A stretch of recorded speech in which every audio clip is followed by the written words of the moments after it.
My Samsung refrigerator ice maker is making a clicking noise like it is stuck or hung up on a cycle. What gives? Hello, and thank you for using this service. I'll be helping you with your problem today. You can try to thaw out the ice maker with a hairdryer in case there is ice preventing the ice maker from cycling properly. But other than that, Samsung doesn't really make their ice maker serviceable, so if it continues to act up, the ice maker itself would need to be replaced, which is usually about $100 depending on the exact model.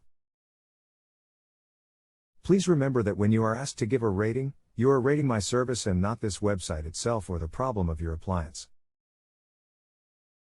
If you have a home improvement or appliance question and want to chat with an expert, now visit justanswer.com/ythi.